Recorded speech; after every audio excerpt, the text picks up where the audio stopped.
سزا ان ملعونوں کے ہاتھوں دلوائی جائے گی۔ بات سمجھ لیجئے میری۔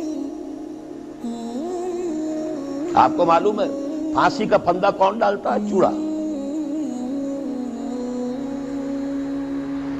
اور ہندوستان میں مجھے بتایا مولانا امین اصغر اصلاحی صاحب نے، وہ مشرقی یوپی سے ان کا تعلق ہے، اعظم گڑھ سے، کہ ہمارے علاقے میں یہ رواج تھا کہ اگر کوئی راجپوت شخص کوئی بہت گھناؤنا کوئی کام کرتا تھا تو اس کو جوتے لگواتے تھے چمار کے ہاتھوں۔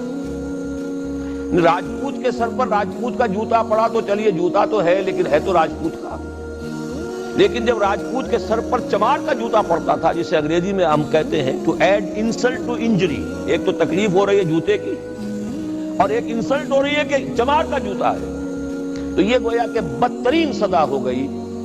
یہ امت جتنی اونچی ہے، جس کے رتبے ہے سوا، اس کی سوا مشکل ہے، جس کا مقام بلند ہے اسی اعتبار سے ان کو پھر سزا بھی سخت ملتی ہے۔ صاف فرما دیا اللہ تعالیٰ نے سورہ احزاب میں، اے نبی کی بیویوں تم عام لوگوں کی طرح نہیں ہو، لستم کاحد من النساء، لستن کاحد من النساء، اگر تم نے کوئی غلط حرکت کی دوہرا عذاب ملے گا۔ اور بات صحیح ہے، جن کے رتبے ہیں سوا ان کی سوا مشکل ہے۔ اس امت کو عذاب کے کوڑے مارنے والی قوم وہ ملعون اور مغضوب علیہم قوم ہے، جس کے لیے قرآن مجید 2 دفعہ کہتا ہے ضربت علیہم الذلۃ والمسکنۃ وباؤوا بغضب من اللہ۔ اور یہ کوڑے بہت زبردست شکل میں ابھی آنے والے ہیں۔ میری بات اب آپ نے سمجھ لی؟ دور رکھا گیا یہود کو، یہ جلاد کیوں سنبھال کے رکھے گئے؟ انہیں بھی سزا دی گئی۔ اس صدی میں بھی ہٹلر کے ہاتھوں میں بھی 6 ملین 60 لاکھ اس نے ختم کیے، ان پر تو سزا کا سلسلہ چلتا رہا، ایکسٹرمینیٹ نہیں کیا، ختم نہیں کیا، باقی رکھا ہے، اس لیے کہ ان کو کوڑا بنا کر امت مسلمہ کی پیٹھ پر مارنا ہے کہ تمہارا رتبہ، تم محمد کے امتی صلی اللہ علیہ وسلم، ہمارے آخری رسول، ہمارے اکمل رسول، ہمارے خاتم النبیین، خیر البشر، اور ان کی امت ہو کر تمہارا حال یہ ہے، تو تم سزا کے مستحق جو ہو، وہ سزا ہے کہ جو اچھی طرح سمجھ لیجئے ہماری حال جو اس صدی کے آخر میں شروع میں ہوا تھا کہ تمام مسلمان غلام، اس غلامی کے اوپر جو مزید کوڑا تیار ہوا 1917 میں بالفور ڈیکلریشن کے ذریعے سے برطانیہ نے اجازت دے دی کہ یہودی آ سکتے ہیں، اب فلسطین میں آ کر آباد ہو سکتے ہیں، وہ مکان خرید سکتے ہیں، جائیداد خرید سکتے ہیں، زمینیں خرید سکتے ہیں۔ 1971 اس پر اندیشہ تھا کہ کہیں اگر خلیفہ عثمانی نے جہاد کا اعلان کر دیا، اس لیے کہ عبدالحمید، سلطان عبدالحمید کو بڑی سے بڑی رشوتیں پیش کر کے دیکھ لیا تھا انہوں نے کہ یہ جو ہمارے اوپر پابندی ہے کہ ہم فلسطین میں آباد نہیں ہو سکتے، جو کہو ہم تمہیں دولت دینے کو تیار ہے، یہ پابندی ختم کر دو۔ سلطان عبدالحمید ویسے جو بھی کچھ تھے چھوڑ دیجئے، لیکن یہ کہ اس نے کہا کہ جو معاہدہ عمر نے کیا تھا رضی اللہ تعالی عنہ، میں پیچھے نہیں جاؤں گا، لہذا خلافت ختم کروا دی، اور کروائی کس کے ہاتھوں؟ ایک مسلمان کے ہاتھوں، اس لیے کہ فری میسن تھا مصطفیٰ کمال پاشا، فری میسن، یہ سب یہودیوں کے ادارے، چاک کر دی ترک نادان خلافت کی قبا، سادگی اپنوں کی دیکھ اوروں کی عیاری بھی دیکھ۔ ہندوستان میں ہنگامہ چل رہا ہے، تحریک چل رہی ہے، مسلمان ہجرت کر رہے ہیں اور سب کچھ ہو رہا ہے، اور ہندو بھی شامل ہو رہے ہیں خلافت کی تحریک میں، لیکن اب مدعی سست گواہ چست، جب مصطفیٰ کمال نے خود ختم کر دی تو سب پانی پڑ گیا آگ کے اوپر، اب کیا بولیں، کس کو برا کریں؟ اس کے بعد 1948 میں ان کی ریاست قائم ہو گئی اسرائیل۔ کتنے برس بعد؟ ریاست تو خیر اس وقت بھی ان کی نہیں تھی جبکہ ٹائٹس نے ختم کیا ہے، وہ تو بہت پہلے کی بات تھی، تقریباً 2000 سال بعد اسرائیل 1967 میں جنگ کروائی، اور یہ بالکل صدام کی طرح کا مسئلہ تھا۔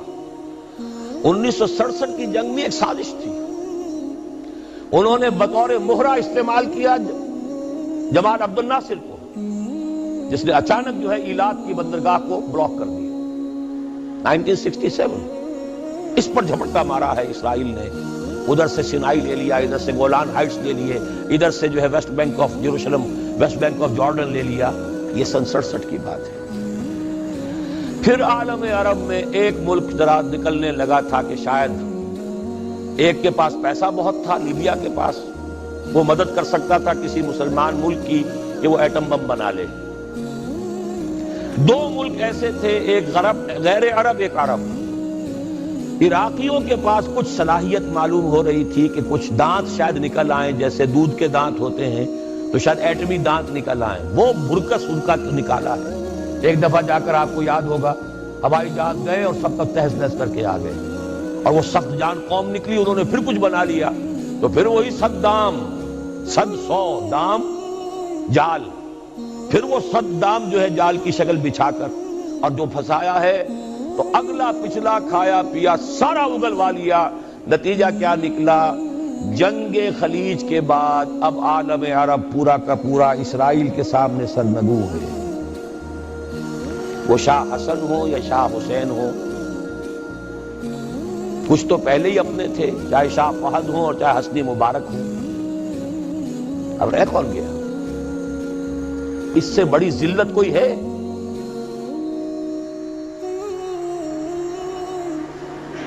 جن کے ساتھ ایک میز پر بیٹھنے کو تیار نہیں تھے، جن کے ساتھ گفتگو کو تیار نہیں تھے، اور بلا کر کہاں کھڑا کیا ہے؟ آؤ میڈرڈ میں، اسپین میں آؤ، اسپین سے شروع کروائیں گفتگو۔ اور اسپین کون سی جگہ ہے؟ مسلمانوں کا دنیا میں سب سے بڑا قبرستان، جہاں 800 برس حکومت کی اور پھر ایک ایک بچہ ختم کر دیا گیا، نام و نشان مٹا دیا گیا۔ 1492 میں فال آف گرینیڈا ہوا ہے، سقوط غرناطہ، اور 1992 میں ٹھیک 500 برس بعد یہ نیگوسیشن شروع ہوئی ہیں میڈرڈ کے اندر۔ اور اب جو صورتحال ہو رہی ہے، آپ اخبارات میں پڑھ رہے ہوں گے، وہ نام نہاد صلح کو توڑنے کے اوپر تلا بیٹھا ہوا اسرائیل۔ کیا ہوگا؟ ابھی میں ادھر جانا نہیں چاہتا۔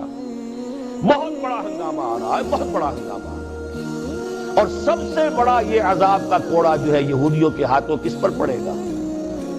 عربوں پر۔ کیوں پڑے گا؟ اس لیے پڑے گا کہ اس امت مسلمہ میں عربوں کی فضیلت سب سے اونچی ہے۔ اصول تو وہی ہے، جن کے رتبے ہیں سوا ان کی سوا مشکل ہے۔ عرب کون ہیں؟ جن میں سے حضور تھے صلی اللہ علیہ وسلم۔ یہ رتبہ بلند ملا جس کو مل گیا، ہر مدعی کے واسطے دار و رسن کہاں۔ عرب کون ہیں؟ جن کی مادری زبان میں اللہ کا کلام ہے۔ مجھے اور آپ کو 100 پاپڑ بیلنے پڑیں گے قرآن کو سمجھنے کے لیے۔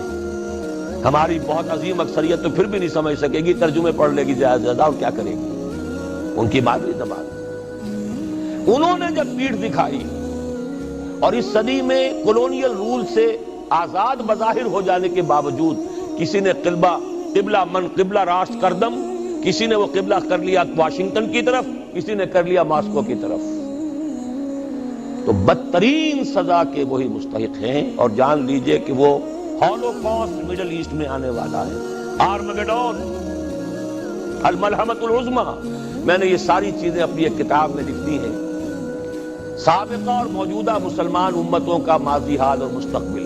ایک موجودہ امت مسلمہ ہے ہم، ایک سابقہ امت مسلمہ ہے معزول شدہ، وہ ہیں یہود، اب بھی موجود ہیں، امت موسیٰ ہے، صاحب تورات ہے۔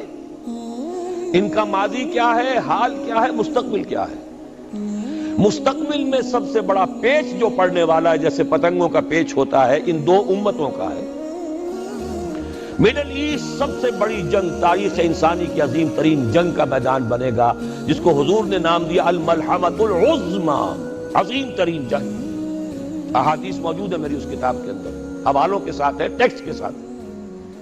ویل للعرب من شر قد اقترب، ہلاکت اور بربادی ہے عرب کے لیے اس شر سے جو قریب آ چکا ہے۔